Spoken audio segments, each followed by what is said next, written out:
மந்த்ங்க எல்லாரும் சத்தம் சத்தம் படுக்க வச்சு சுத்தி உள்ள எடுத்து தட்டி கொடுக்க மாட்டோம் அப்படின்னு புதுசா பார்த்தா நம்ம சேனலை சப்ஸ்கிரைப் பண்ணுங்க. சொன்னதான் பண்ணுவாங்க. சப்ஸ்கிரைப் பண்ணுங்கன்னு சொல்லி வரும். சவுக்கரை பண்ணுங்க. அவ்வளவுதான். சவுக்கரை பண்ணுங்க. சவுக்கரை பண்ணுங்க. சவுக்காரம். நான் வந்து எங்க பாட்டி என்கிட்ட கதை கேக்குறேன். அப்புறமே என்ன சொன்னாங்க, ஹாய்ங்க எல்லாரும் எப்படி இருக்கீங்க?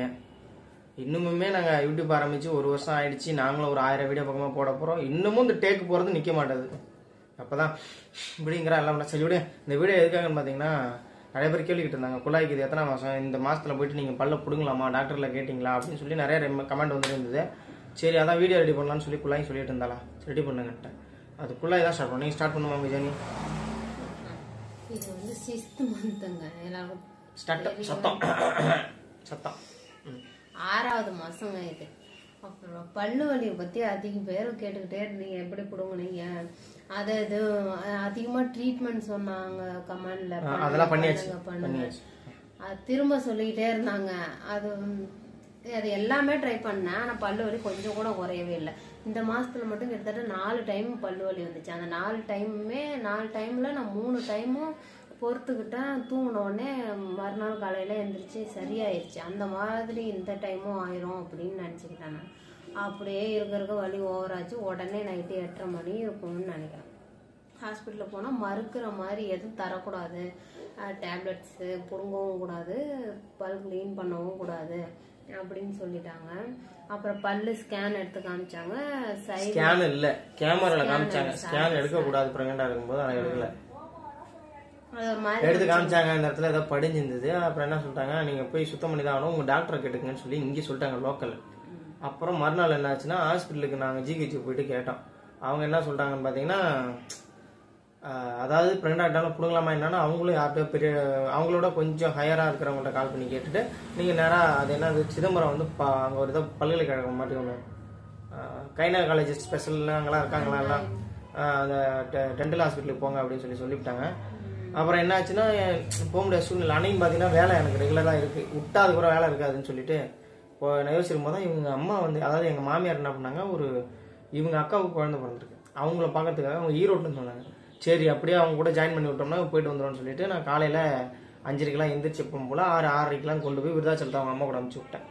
இவ 6 மணிக்கெல்லாம் வந்து போய் 7 மணிக்கெல்லாம் ஹாஸ்பிட்டலில் போயிட்டு, அதுக்கு மேலே என்ன நடந்தது இவ்வளோ தெரியும் சொல்லுவாங்க. அதுக்கப்புறம் எங்க அம்மா வந்து வர்றதாவே இல்லை, நேரா ஸ்ட்ரைட்டா மாயவரம் போயிடலாம் அப்படின்னு இருந்தாங்க. அப்புறம் எனக்கு பல்லு வலி தாங்க முடியல. என் ஹஸ்பண்ட் என்ன சொன்னார், 2 நாள் 3 நாள் தங்க சொல்லுவாங்க அப்படின்னு சொல்லி பயமுறுத்தி விட்டார். தங்க சொன்னா நம்ம என்ன பண்றது அப்படின்னு சொல்லிட்டு நான் எங்க அம்மா வர சொல்லிட்டேன். அப்புறம் வர சொன்னோடனே அப்புறம் அங்கே போனோடனே ஹாஸ்பிட்டல் நான் பயந்துக்கிட்டே போட்டோம். ரொம்ப நேரம் வெயிட் பண்ணுவேன். நான் இங்கேருந்து எங்கள் அம்மா 3:30 மணிக்கெலாம் பஸ் ஸ்டாப்பில் வந்து உட்காந்துட்டாங்க. நான் இங்கே இருந்து 6 மணிக்கு தான் போனேன். அம்மா திட்டு, நேரம் சீக்கிரமாக வர மாட்டியா, போக மாட்டியா, அங்கே போனால் சீக்கிரம் உள்ளே அனுப்ப மாட்டாங்கல்ல அப்படின்னு சொல்லி நான் அதெல்லாம் ஐயோ ரொம்ப லேட்டாக வந்துட்டோம், உள்ளே அனுப்ப மாட்டாங்கன்னு. அப்புறம் அங்கே போய் இட்லி காலையிலே சாப்பிடாம வரக்கூடாதுன்னு இட்லி அங்கேயே இறங்கி ஹாஸ்பிட்டலில் சாப்பிட்டோங்க. சுத்தமாக சாப்பிட முடியல. சதம் என்னமோ மேலே தூக்கிட்டு நிற்கிது. பல்லுல அடிபட்டுட்டே இருந்தா தாங்க முடியல. 1 மணி நேரம் கதை சொல்லலாம். அதுக்கப்புறம் சாப்பிட்டுட்டு ஹாஸ்பிட்டல் போனாங்க. அதுக்கப்புறம் நான் போனேன், அது இதுன்னு நினைச்சுக்கிட்டேன், ரொம்ப நேரம் வெயிட் பண்ணுவாங்க. அப்புறம் உள்ள போனேன், ஒருத்தவங்க பிரெக்னண்டான்னு கேட்டாங்க. ஆமான்னு சொன்னா. அப்புறம் சீட்டு டோக்கன் 2 ரூபா தான் டோக்கனு. 2 ரூபா தெரிஞ்சுங்க. நீங்களும் உங்களுக்கு யாராவது இந்த மாதிரி போங்க. ஆமா, தெரியும் தெரியாதவங்க வெளியூர்ல இருந்தெல்லாம் வந்தாங்க சிதம்பரம். 2 ரூபா தான். அப்புறம் சில்லற இல்லையா, சரின்னு 5 ரூபாயா கொடுத்துட்டு அப்புறமே வெயிட் பண்ணுங்கன்னு சொன்னாங்க. பிபி எல்லாம் செக் பண்ணிட்டு உட்காந்துருந்தேன். நான் ரொம்ப நேரம் வெயிட் பண்ணணும்னு நினைச்சா டக்குன்னு கடைசி யாருன்னு வந்து கூப்பிட்டாங்களா. உள்ள போனோடனே அப்புறம் எல்லாமே நோட் பண்ணிக்கிட்டாங்க. நோட் பண்ணினதுக்கு அப்புறம் பிரெக்னெண்டா இருக்கிறாங்க, அவங்களுக்கு எதுவுமே கொடுக்கக்கூடாது, பல்லும் புடுங்கக்கூடாது அப்படிங்கிற மாதிரி பேசிக்கிறாங்க. அப்புறமே இல்லை 2 நாளா நான் விடிய தூங்கவே இல்லை, சுத்தமா எனக்கு தூக்கமே இல்லை அப்படின்னு சொன்னதுக்கு அப்புறம் தான் பெரிய டிஸ்கஷன் போய் அதுல என்னன்னு சொல்லிட்டாங்களா, 6 மாசத்துக்கு முன்னாடி வந்தாலும் புடுங்க முடியாது, 6 மாசம் அப்புறம் வந்தாலும் புடுங்க முடியாது, இப்ப புடுங்கலான்ற மாதிரி சொல்லி புடுங்கிட்டாங்க. நீங்க கண்டிப்பா பண்ணிருக்கீங்க. நான் தனியா என்னைக்கு கண்டினியூ பண்ணிருக்கிறேன். யார் மாமா? கேள்வியா? எதுக்கு? அது அவர் அங்க அப்பா சேலத்துக்கு போயிட்டாரா. சரி நீ வா கண்ணி பண்ணுவா. அதுக்கப்புறம் என்ன சொன்னேன், அதுக்கப்புறம் டிஸ்கஷன் பண்ணி பல்லு புடுங்கிறதுக்கு டாக்டர்கிட்ட கேட்டாங்க. அங்க இருந்து மேல அனுப்பிட்டாங்க. மேல போனா அவங்களோட பெரிய டாக்டர் இருப்பாங்களா, அவங்க கிட்ட எல்லாம் கேட்டு புடுங்க கூடாது அப்படின்ட்டாங்க. எல்லாருமே என் வயசு பிள்ளைங்க தாங்க, எல்லாரும் சின்ன சின்ன பிள்ளைங்க தான். அவங்க கேட்டதுக்கு மாசமா இருக்காங்களா அப்ப புடுங்க கூடாது, எத்தனாவது மாசம்னு கேட்டோடனே ரொம்ப வலி தாங்க முடியலன்னு சொன்னோடனே 6 மாசம்னு சொன்னாங்களா. நான் வந்து எங்க பாட்டி எங்கிட்ட கதை கேக்குறேன். அப்புறமே என்ன சொன்னாங்க, இந்த மாசத்துல நான் சொன்னேன் பல்லு வலி இல்லாம மாத்திரை மட்டும் கொடுங்க அப்படின்னு. அப்புறம் ஒரு சின்ன பொண்ணு என்ன சொன்னாங்க, இங்கிலீஷ் பேசுறவங்க எல்லாம் மாட்டிக்கிட்டாங்க. இன்னொருத்தவங்க வந்து நான் பேசுறதை எக்ஸ்பிளைன் பண்ணாங்க. அவங்க வந்து சொன்னாங்க, இந்த மாசம் மட்டும்தான் உங்களுக்கு புடுங்க முடியும், இதை விட முன்னாடி வந்திருந்தீங்கனாலும் நாங்க புடுங்க மாட்டோம், இதுக்கப்புறம் 7வது 8வது மாசம் படுக்க வச்சு சுத்தி உள்ள எடுத்து தட்டி புடுங்க மாட்டோம் அப்படின்னு சொல்லிட்டாங்க. அப்புறம் இப்ப சொல்லுங்க, இப்ப என்ன பண்றதா? 8வது மாசம் 9வது மாசம் பல்லு வலி வந்ததுன்னா கண்டிப்பா நாங்க ஒரு டேப்லெட்டும் தர மாட்டோம், புடுங்கவும் மாட்டோம், எதுவுமே பண்ண மாட்டோம், நீங்க இது பண்ணிதான் ஆகணும் டெலிவரி வரைக்கும் அப்படின்ட்டாங்க. அப்புறம் இதை விட்டா திரும்ப இந்த வலி வரவானு சரி புடுங்கிருங்கன்னு சொல்லிட்டேன்.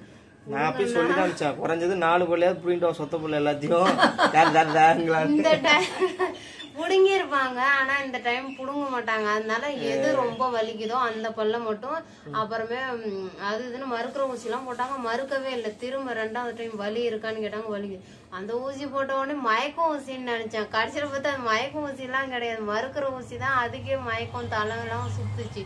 மயக்கம் போடக்கூடாது, நீங்க கண்ணை திறந்துகிட்டே தான் வாய தோறனா வாய மூடுறதும் தெரிய மாட்டேங்குது, திறக்கிறதும் தெரிய மாட்டேங்குது சுத்தமா. ஆமா மறுத்து போச்சு. வாய தோறங்கிறாங்க, என்னால திறக்கவே முடியல, எதுவுமே பண்ண முடியல. வாய அப்படியே மயக்கம் இது கண்ணை மூடாதீங்க எங்களையே பாருங்கன்னு. அப்புறம் பக்கத்துல ஒரு பொண்ணு வந்து கையை ஸ்ட்ராங்கா பிடிச்சிக்கிட்டாங்க. அவ்வளவுதான் சொல்லிக்கிட்டே இருந்தாங்க. அப்புறம் புடுங்கினதுக்கு அப்புறம் அந்த சொத்த பிள்ளை பாக்கலையேன்னு இன்னமும் எனக்கு ஒரு அதே தோணிட்டு இருக்கு. அந்த பல்ல பாத்துருக்கலாம் எப்படிதான் இருந்திருக்கு. அதான் ஒண்ணுதான் புடுங்க.